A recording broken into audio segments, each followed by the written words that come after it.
আসসালামু আলাইকুম। আশা করি সবাই ভালো আছেন। বন্ধুরা, দেখতে পাচ্ছেন এটা আমার Epson l3250। এটা সমস্যা হচ্ছে, রেড সিগন্যাল দিচ্ছে। এই রেড সিগন্যালের কারণে আমি কোনো প্রিন্ট করতে পারতেছি না, ফটোকপিও করতে পারতেছি না।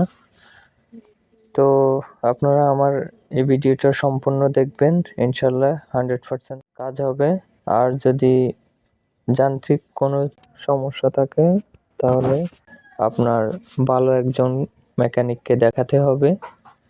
তো বন্ধুরা, ভিডিওটি ফলো করুন, ইনশাল্লাহ 100% কাজ হবে। তো বন্ধুরা, আমি এখন কম্পিউটার স্ক্রিনে চলে যাচ্ছি। প্রথমত আমার জিপ ফাইলটি এক্সট্রা করব, তারপর ফাইলটি ওপেন করব, দেন ADJ প্রো সফটওয়্যারটি ইনস্টল করব। তারপর এন্টার পাসওয়ার্ডে ইনস্ট্রাকশন ডকটি ওপেন করে এখান থেকে পাসওয়ার্ডের পরে যেগুলা লেখা আছে এই লেখাগুলা কপি করে তারপরে এন্টার পাসওয়ার্ডে ফার্স্ট করে দিবেন, দেন ওকে। তারপর পার্টিকুলার অ্যাডজাস্টমেন্ট মোডে ক্লিক করুন।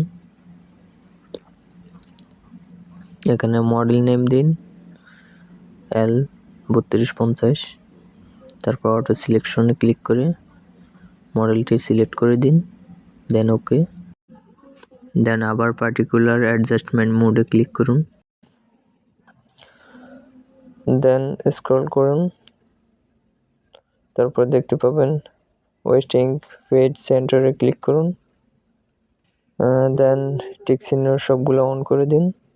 তারপর চেক বাটনে ক্লিক করুন, দেন ইনিশিয়ালাইজে ক্লিক করুন।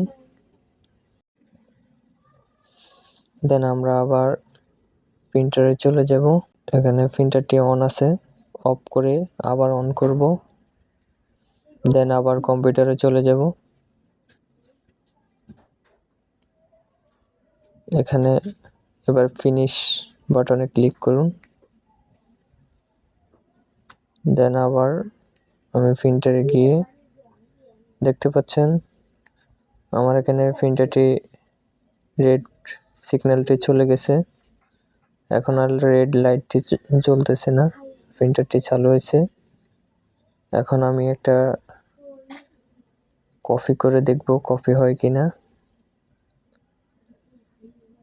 অপেক্ষা করুন ততক্ষণ পর্যন্ত।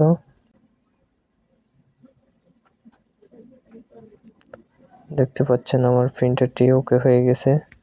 তো যারা এই সমস্যায় আছেন আমার এই ট্রিক্সটি ফলো করতে পারেন, 100% কাজ হবে যদি যান্ত্রিক ত্রুটি না থাকে। আর অ্যাপ্লিকেশনটি ডাউনলোড করতে আমার ফেসবুক পেজে SMS করুন বা যে কোনো পোস্টে একটা কমেন্ট করুন, আমি আপনাকে পার্সোনালি দিয়ে দেব। 100% নক করলে আপনি অ্যাপ্লিকেশনটি পাবেন। এই অ্যাপ্লিকেশনটি ট্রাই করলে আপনার কাজ হবে। আর ইউটিউবে লিঙ্কটি দিতে পারতেছি না, কারণ ইউটিউবের কমিউনিটি গাইডলাইন আছে, তাই আমি খুবই দুঃখিত। তো আপনারা ডেসক্রিপশনে আমার নাম্বার দেওয়া থাকবে, নাম্বারে কল করুন অথবা ফেসবুকে SMS বা আমার যে কোনো পোস্টে কমেন্ট করুন, আমি আপনাদেরকে লিঙ্কটি দিয়ে দেব।